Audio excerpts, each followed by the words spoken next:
I'm very pleased to be talking to you all now, and to talking to you about a subject that keeps coming back to me every so often.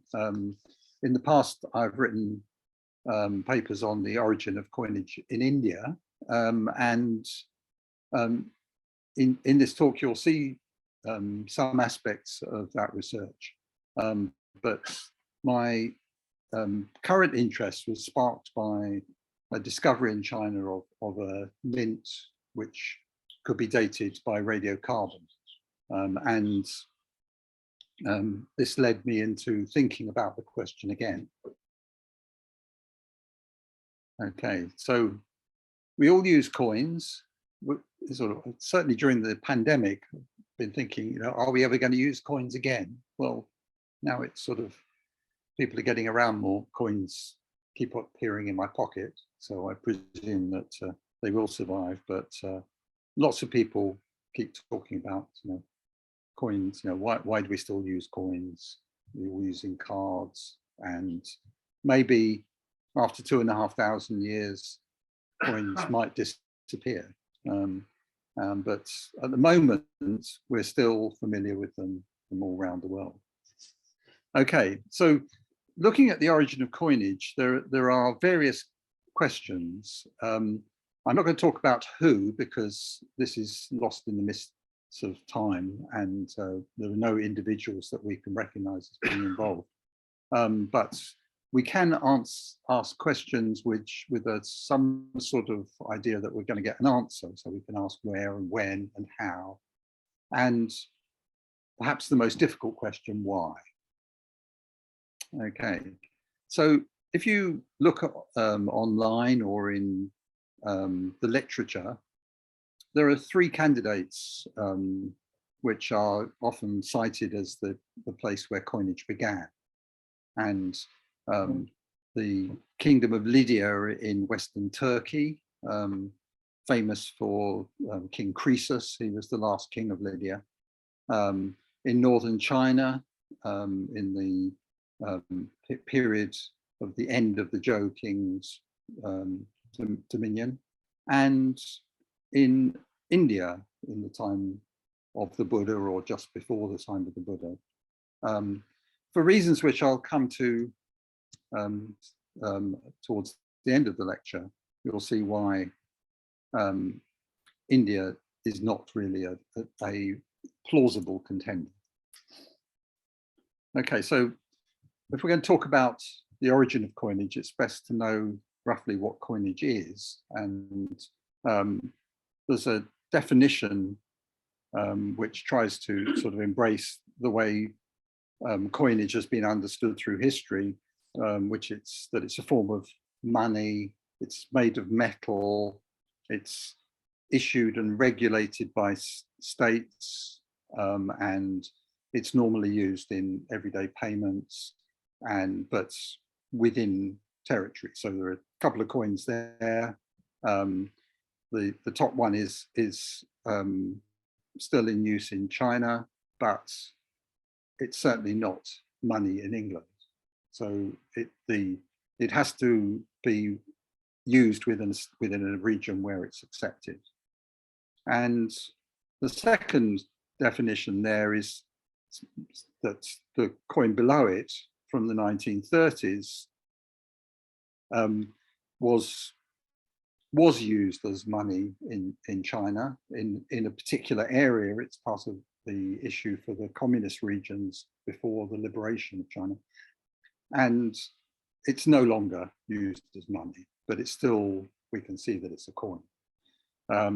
And when we talk about money, well, at the bottom is a thought for the day. This is a quotation from Karl Marx, said that nothing has turned more men into fools than has the meditation on the nature of money. Well, on April Fool's Day, I'm going to launch into a foolish exercise and tell you what I think money is. And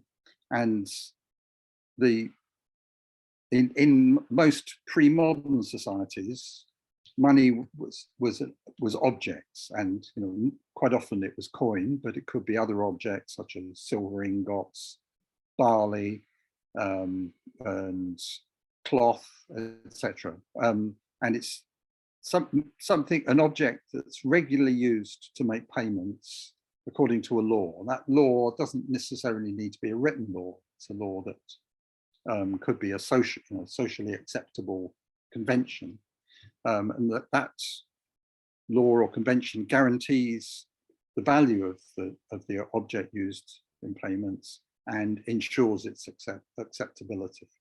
So we take coins off other people because we know we can pass them on to somebody else. It's a sort of, if we didn't think we could spend them somewhere else, we wouldn't take them. So the acceptability is part of the package. And of course, nowadays, those objects sometimes just exist as a record, either on paper or on a computer, or by word of mouth even. So the object underlies it, but it could be a record of that object. Okay, so I've already told you that I've eliminated India, and the reason why I say Lydia in Turkey and northern China is because our research shows that the coins we use today, one can go back through history, through doing numismatic research, and the track of going back in history, coins goes back to these two places. The coinages that began in Lydia are the ancestors of the coins we use today. In China, the coins from northern China are the ancestors of coinage in China, Japan, Vietnam, Indonesia, etc. But then when Europeans arrived, they gradually replaced that tradition with the Western tradition. And these objects don't look anything like the coins we use today. The Lydian ones are nuggets of gold with hole punched in one side, and the Chinese ones are what look like spades. Okay, so when I said, our research can trace these back, so this is a diagram showing in the Asian world how we've got to coinage at about 1500 by the movement of coins, the movement of coin ideas. So from Lydia, the coinage moved into the Greek world, from the Greek world to the Hellenistic world in the Middle East, to Rome, and from there it moved to India, and through Islamic coinage it moved into Eastern Africa, into India, and the Chinese coinage is going back to the first coins, gradually migrating all over Eastern Asia and into Central Asia. So it's that's those sort of processes that allow us to link these first coins to the whole history of coinage. Okay, as I said, they don't look much like the coins we use today, and also they don't look much like each other, but they both have this sort of status of being the earliest phase of what we understand as coinage. And the Chinese coins were always made of bronze, and they were made by casting, and the Western coins from Lydia were made by being stamped, and the tools with which such stamping was made are shown in the diagram. And the Western coins were made from an alloy of gold, and the Chinese coins made from an alloy of copper. So two very different materials, but serving a similar function. We can see from the map where these things took place, and the evidence that we have now suggests that both these took place about the same time. So we can't say one was first and the other was second. They didn't connect in the ancient times, so they're not. Neither of them are the sort of forefather of the other. And from the evidence we have at the moment, we can't see which of them came first, and they're roughly contemporary. Okay, and we have some idea of the when from excavations. These are excavations in Western Turkey, at the site of the Temple of Artemis at Ephesus, and it's been excavated. This site's been excavated over many decades, and there's up in the top right-hand corner, there's a hoard of coins that were found in the excavations from 1905, and more recent excavations have found other coins sort of throughout the site of the temple. And the archaeologists sort of comparing the archaeology of the site with the historical sources about the history of the temple suggest that the context in which the coins are found is just before 600 BC. And I mentioned that there's recently been found a mint in China. During excavations at a city in central northern China, they found bits of molds. So the top group are the molds used to form the hollow handle for these spade-like objects. They're probably, from their size, they're probably hoes rather than spades. And in this excavation, they found the people there were making lots of different bronze objects, but among these, they found these pieces of clay, which represents the molds for making them, and they found one broken coin as well. And so the radiocarbon dates from this site suggests a similar sort of time span. The end of occupation is a little bit later than at the site in Lydia, but within that bracket, we can't be 100% sure whereabouts to place these coins. Okay, and this mint is one of 3 that have been found for coinages of this period, from the ones that look like weeding hoes. There are 2 different shapes of them, and the 2 sites, we have 2 sites which we can have a rough date for. One of them is the one with the radiocarbon dating. The other one is dated because the city in which it was found was founded in 585. So the traces of a mint post-date that 585. And then there's a 3rd mint which we don't have any dating data. Okay, these two forms of coin seem to relate to different states. The ones marked with a yellow marker relate to the kingdom of the surviving Zhou kings. Towards the end of the Zhou period, lots of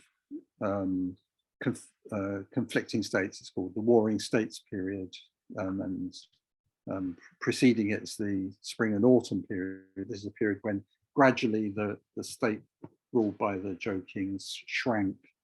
They still had a level of authority, but more to do with formality than actual power. And all these smaller states gradually replaced the Zhou until they were restricted to a small area. And the first piece with the level shoulders and short feet is restricted to the area which was ruled by the still ruled by the Zhou kings, whereas the one with long feet has been found throughout the state of Jin, and the most recent find of the mint is in the state of Zheng. And it seems from this that probably the Zhou kings region started the coinage, which then spread in a slightly different form to Jin and Zheng states. The process by which the coins were made and how they were sort of turned into a system that looks like coinage, is that there were lots of different denominations and consistent, you know, all these pieces have a deer on them, either the full deer or part of the deer or just the head of the deer. And the biggest denomination has a Greek inscription on it which says, "I am the sign or the seal of Phanes." The design on it is very similar to the sort of design that you get on Greek seals. So it, you know, that one could almost translate to this: "I am the seal of Phanes." So this piece of metal is being sealed. You know, so what do seals do? They close things, but they also identify things. You know, so some people put a seal on something to say it belongs to me, but they also put a seal on it to seal it, to make it unbreakable and unseparable. And so one could see these marks as making sure that once the mark is on it, that it remains intact, or that they did show the possession of the object by the person stamping them. They're made of they look like they're made of gold, but actually they're made from a debased gold. Because the gold is rarely more than 60% and normally is closer to 50%. And the marks on the back, look like sort of crude squares, are there perhaps to show the inside of the metal by breaking the surface with the punch. You expose the color of the metal inside. We know there are examples from this period where they look like they're gold, but when you look at them more carefully, actually they've got silver or alloy of copper and silver inside them, and the gold is only surface deep. So by punching the mark into them, the surface is broken to show that it's gold. And from this beginning in Western Turkey, in Sardis, the idea of coining, of using these objects spread fairly quickly and throughout the Eastern Mediterranean. So there's a few examples on the screen from sites in Italy, from Athens in mainland Greece, from up in I think it's border of Bulgaria or somewhere like that. And so the idea spread fairly quickly and established this phenomenon, which had begun in Lydia, throughout the Eastern Mediterranean, and from there it then carried on spreading. So by the 3rd century, coins were being issued in southern France, in Spain, in North Africa, and had spread further east, as we'll see later on. And so turning to the Eastern coins, what's the reason these objects look like weeding hoes is because the Chinese had bronze weeding vessel, weeding tools, and they also had bronze knives, and they made their coins to resemble these implements. And the sources don't tell us why, but it seems to me as though they made these objects to be used as impalements by mimicking the shape of tools which had to be made of good bronze. Because if you didn't make a knife or a weeding hoe with good bronze, it would just bend. But the coins themselves are actually made from leaded bronze, so they're 60 to 80% bronze, but the rest of it is lead. And if you tried to cut with a knife made of leaded bronze, it would just bend. It wouldn't have a keen blade on it.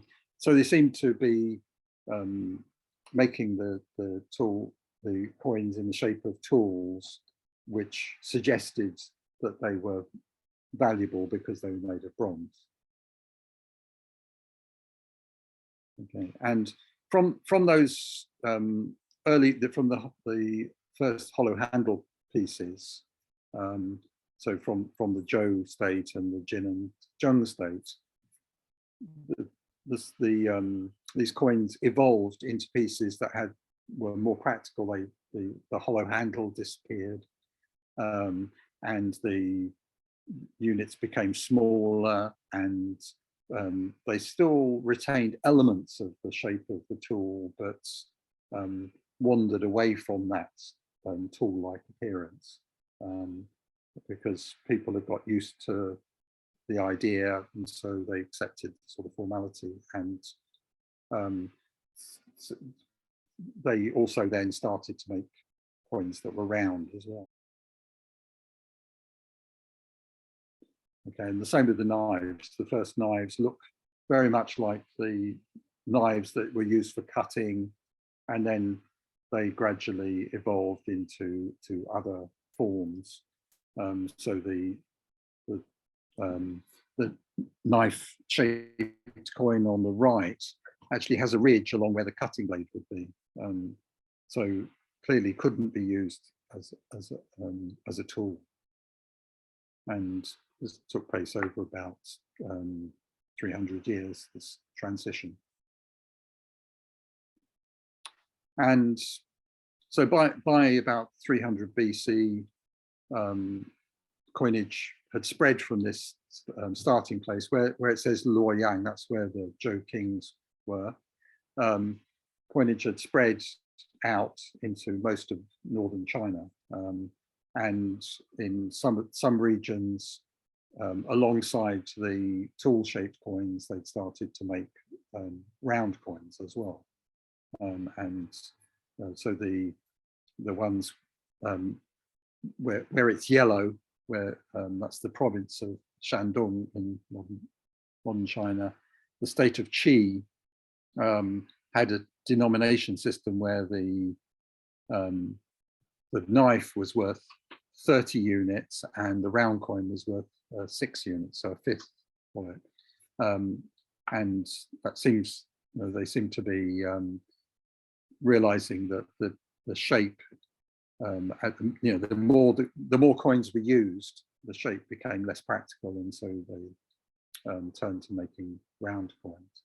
The coin above, in the green area above the word chu, is a different but related phenomenon where instead of making the coins look like tools, they made the coin look like a cowrie shell, because cowrie shells were also used in China in ancient times to make payments. So why were they doing this? Well, there was a document found in the Temple of Artemis which described the temple gathering in amounts of gold and silver, and it was and although it's written very small, it seems as though it says 30 minutes of silver will weighed here, silver from the sea, and presumably it's import duties or something of that, and then 10 units from salt, so presumably some sort of tax on salt. So they seem to be using weighed amounts of gold and silver to make payments, and certainly from the inscription it suggests that these payments are related to taxation.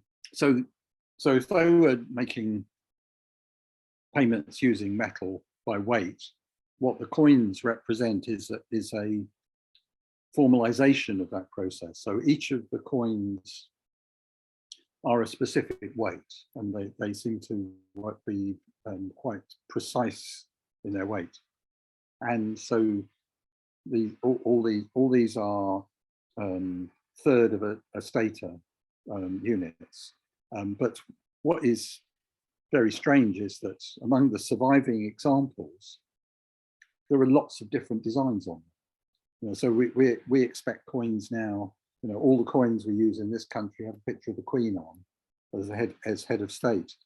But we know that the deer relates to somebody called Farnese, but we also have swans, lions, cattle, the head of a lion, the head of a horse, a rabbit, cockerel. You know, there's lots of different. Some of the designs aren't pictorial, even. They just like the punches on the other side.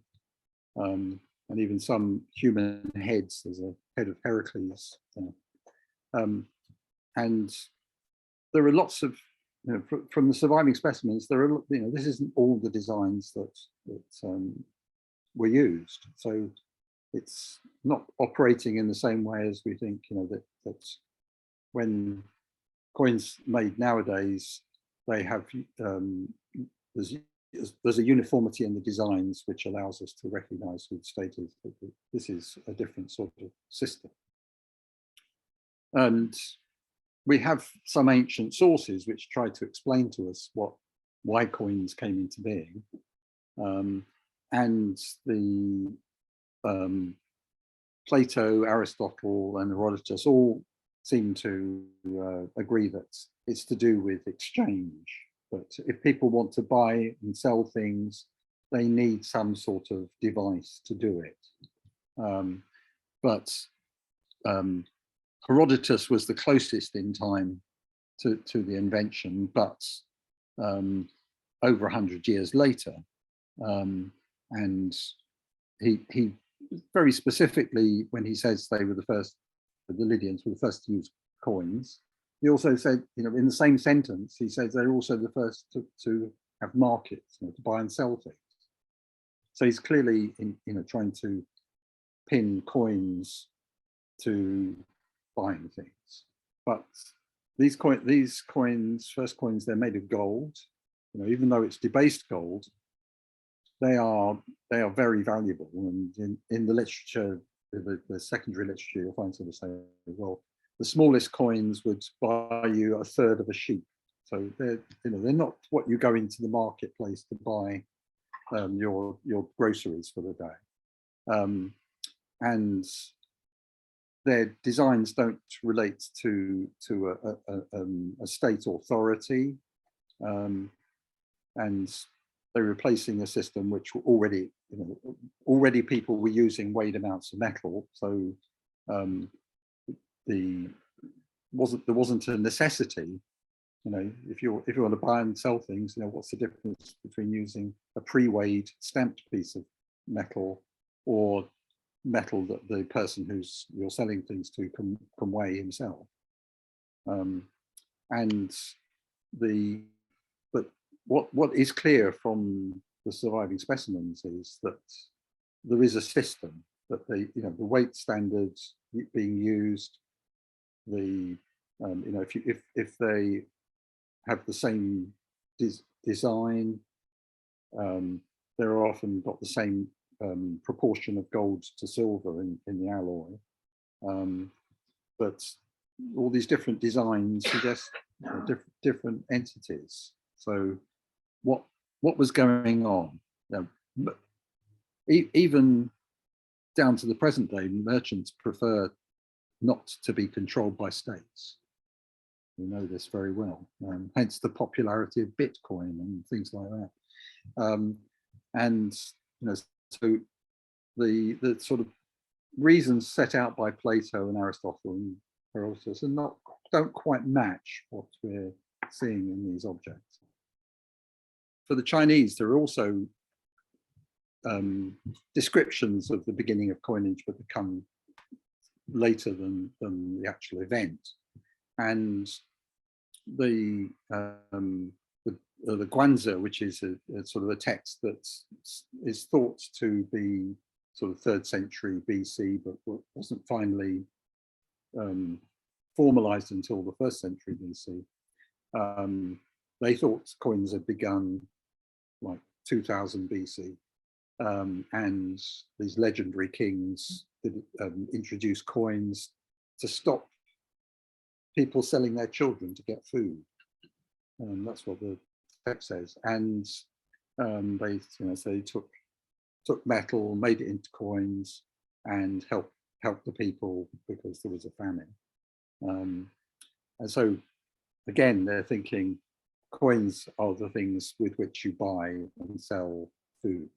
And in the Hanshu, which is written in 1st century AD, where it actually specifically talks about the hoe-shaped coins and the knife-shaped coins, it sees them as part of an elaborate system of money, which is of which only the bronze is turned into these specific shapes, but the rest of it is weighed amounts of gold, pieces of cloth, and they said that these systems were again introduced to alleviate poverty, in other words, to enable people to buy and sell.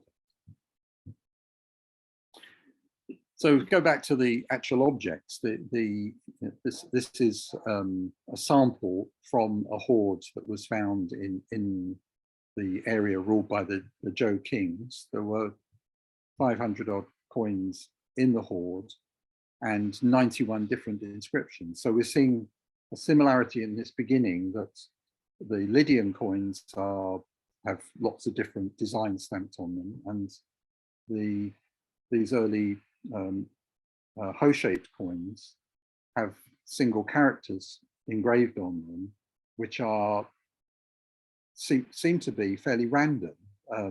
There's one which suggests it's a place name, and it's like saying like the capital or the king, or but there are also characters which are just numbers or cyclic characters, you know, the ones that are used in the Chinese year cycle, which are again used by the Chinese as numbers, and words like correct, room, tool. You know, they're very difficult to understand what on earth the system is that dictates which character is on. Here you can see a group of these coins from that hoard, and they certainly look like they're all made in exactly the same sort of way. You know, there's sort of minor variations in shape, but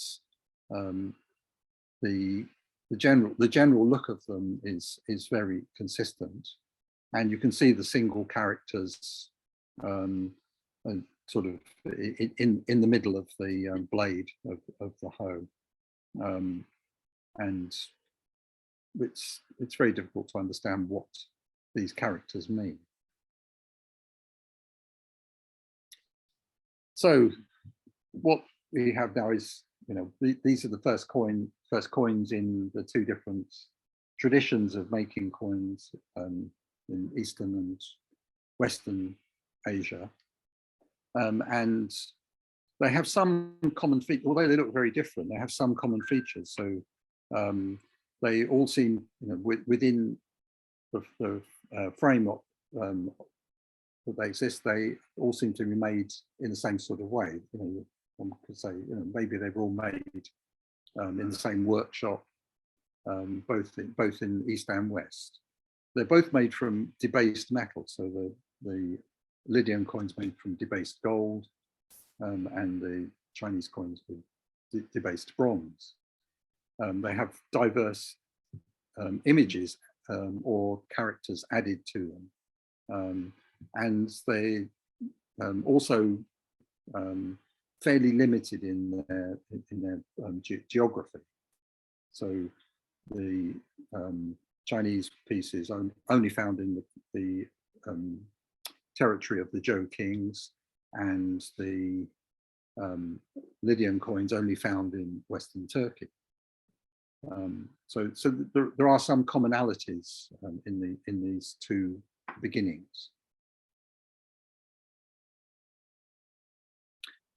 Well, one of the things that one needs to think about when trying to understand what's going on is that we know these, we can think of these objects as coins because of the history of their spread and their continuity into the future. But when they were made, the people who made them didn't know that they were going to become a worldwide success. And they didn't know how people would use them in the future. So we where we stand looking back, we see these first coins, okay, they're coins because they're the beginning of this thing, this phenomenon that we still have, it's called coins. But at the point at which they made them, they didn't know that these things would later on be used to buy bread, to pay a taxi fare, a bus fare, and so on. All the different things that coins can be used for. At that point in time, all that was in the future. There's no awareness. So even Aristotle and Plato and the Chinese historians were standing after the event, and so their explanations are no better than our explanations now of saying, oh, it's a coin, it's money, and it's used for these things. They were sufficiently after the event to see what had happened to coins after they'd been invented. So, maybe when the Chinese texts and the Greek texts say that it's either to control merchants or to facilitate trade, perhaps that isn't why they were invented. Perhaps they were invented for another reason. And one of the reasons that I think is a possibility is that they were invented to enable the state to collect taxes. And this idea came to me because in China in the 19th century, the coins that came from the tradition going back to the weeding hoe shaped coins, cast bronze coins were still being used. The only transition was that they were made of brass instead of bronze. And so the only coins being issued by the Chinese state were these copper alloy coins. But silver was also being used as money, but it was being used as money in a very different way to coinage. And it was frequently cast into ingots, but the casting of them into ingots always took place as the tax was collected. So people were asked to pay their taxes. They would bring whatever silver they had to the silversmith, who was appointed by the provincial government, which was collecting the taxes. And the silversmith would melt the silver and cast it into ingots, and then stamp the ingots, either with a statement that it was tax, so all these pieces have inscriptions on them that refer to a specific tax. And quite often he would also stamp his name as well as the person responsible for assaying the silver and then casting it into an ingot. And then it was paid into the treasury. And the treasury then paid the silver out for certain things. So, paying salaries to officials, to making large purchases for military activity and things like that. So although the ingots were formed through the collection of taxes, they became part of the currency that circulated in China. Perhaps these first coins were made in the same way, that they were, as the metal came into treasury in taxation, it was given a particular form, and then from there it was then paid out by the state, and therefore it became part of the currency, and it proved a popular and successful form of currency, so then spread into the coinage that we know from later times. So now I'm going to go back to India. This is on the internet. If you search up when were coins first made in India, this is the sort of sites that you'll come across. The Reserve Bank of India's website says first coins were made in India in the 7th to 6th century BC, so contemporary with the Lydian and the Chinese, and they think they were initially made by merchants, and they were a trade currency, and that's a very widely held view. And the earliest coins look like the things that are on the screen there. You can see some similarities to the coins we have nowadays. They're made of they're all made of silver, so semi-precious metal, and they've got designs attached to them. So one can understand why they're coins. Okay, and from the development of coinage, we know from hoards that the bottom line coin was current about 150 BC, and sort of tracing back, the middle row of coins are all associated with the state on the Ganges, and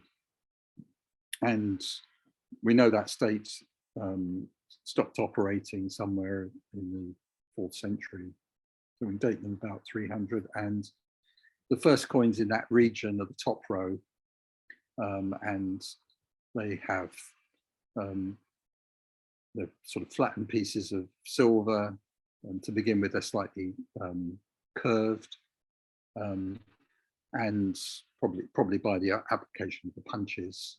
And they've got 4 punches on the larger denomination, 2 on the next denomination down, and 1 on the smallest denomination.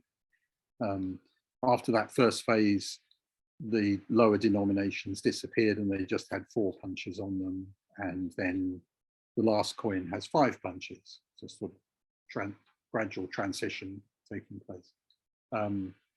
And this, going back to 400 BC doesn't suggest that coins would be begun in the 7th to 6th century BC.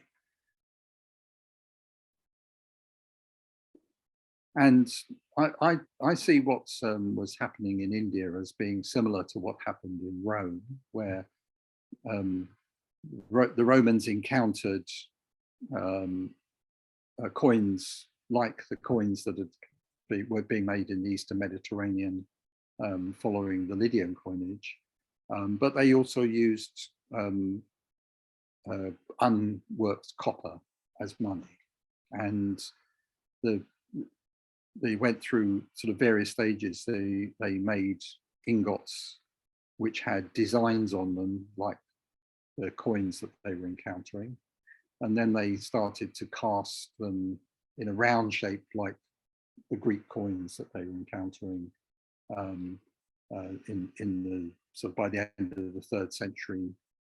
Their weighed copper coins had weighed copper ingots had a coin shape, and at the top of the one on the top right, it's got a 1 above the ship prow. That means it's 1 ounce of copper. And then gradually they stopped making them by casting and adopted the stamping method that had been started in Lydia. So by the time of the Julius Caesar, they were making coins that looked very much like later coins. And the same sort of thing happened in the Black Sea, in the city of Olbia in what is now Ukraine. They had been using small ingots of copper by weight, and they cast them to look a bit like arrowheads, and then gradually they decided to make them look like dolphins. But they had encountered coinage coming out of the Greek world. So it's an Athenian coin where you can still see the sort of punch like on the back, like the early Lydian coins. And so they started making their ingots of copper into a round form by casting. And then by the 4th century, they'd started stamping them in the same way as Greek coins. So again, you have the adaptation of a local monetary system by the influence of coinage. And here's another example. In Thailand, in the 10th century, they were using coins. They'd been influenced by Burma, which had been influenced by India to use coins. And then the Thai people invaded what is now Thailand and adopted a different form of currency. They used bars of silver, but they started stamping them with marks to indicate that they've been become units of weight, which was authorized by the state. And they bent the bars into a ball shape. So you can see they hammered them into that. And in northern Thailand, the bar was a rectangular shape and was beaten into this shape. In central Thailand, the bar was more sort of egg-shaped. And then in Laos, which the neighboring area, the bars were slightly longer and not shaped into this ball shape. But throughout this period of the early Thai monetary system, they stamped them in the same way as coins have been stamped to indicate their use as money. And then by the 19th century, Europeans have arrived and shown them how to make coins using Western machinery, and so they adopted the Western style coins, even though the designs are still very similar to the designs stamped onto silver pieces. And we see a similar phenomenon in Japan. Before the 16th century, the coinage system in Japan had been borrowed from China. So Chinese coins were imported into Japan, and in the 7th century, so 8th century, they started making their own, but weren't very successful at it. So they just carried on importing Chinese coins through into the 15th century. Then the Portuguese arrived and showed the Japanese a different way of making coins, and one of the first gold coins that was made in Japan was stamped between dies, like a Portuguese coin, but with Japanese design. So the piece in the center. About the same time, they also made gold coins copying Chinese coins. But the Portuguese fell out of favor very quickly. And although the Japanese carried on making gold coins, they made them in a very different way. Perhaps as a rejection of the Portuguese influence. And so the pieces down the right, the oval shaped piece is sort of standard high denomination, and then the piece below it is still round like Portuguese coins, but it has stamps on it rather than being struck between dies.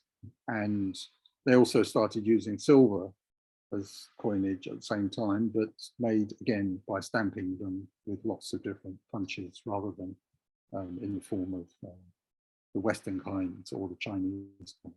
And then again, Europeans arrived with machinery and showed the Japanese that they could make their coins using modern technology. It was the time of the Meiji reforms, and they wanted to adopt Western methods. So they abandoned using the traditional money and started making coins that look more like Western coins. So I think that's what happened in India. So a very similar thing to the Roman, the Olbian, the Thai, and the Japanese phenomenon. That's in India, the idea of making coins was borrowed from outside of India, and the situation in which it happened was the Achaemenid kings of Iran were ruling the northwest of India, as far as the Indus. And within that territory, and because the Achaemenids had captured lots of territory off the Greeks, they had lots of Greek silver coins. So they spread them across Iran and into Afghanistan. So you find, so the coins in the top row are Greek coins of the types that have been found in Afghanistan. And the Achaemenids also made their own coins, sort of following the Lydian tradition. So the coin on the left is an Achaemenid coin. It's made in Turkey, so it's made close to where Lydian coinage began. But examples have also been found in Afghanistan. And in a hoard found in the Kabul region, examples of these Greek and Achaemenid coins were found together with coins that are only known from finds in Afghanistan. They have designs which have one with a strange face and some sort of animal on it, and then another one with a circular pattern of lines and circles. These seem to be locally made imitations of Greek coins. And in the same hoards, there are also bar-shaped pieces with two similar sorts of stamps on them, and then smaller denominations with just a single stamp. And so when the first coins appeared in the Ganges Valley, they had a similar sort of idea of stamping either two stamps or a single stamp, or on the larger denomination 4 stamps. So one can trace the beginning of coinage in India back to Afghanistan, where coinage had been introduced by the Achaemenids from the Greek world. So bringing the tradition of coinage started in Lydia into India, even though the Indian coins had a slightly different technology to the Greek coins. So although a lot of Indian scholars would like to see coinage in India as created, invented locally and invented about the same time as coinage in Lydia and in China, in my view, it's a phenomenon influenced by the Lydian tradition.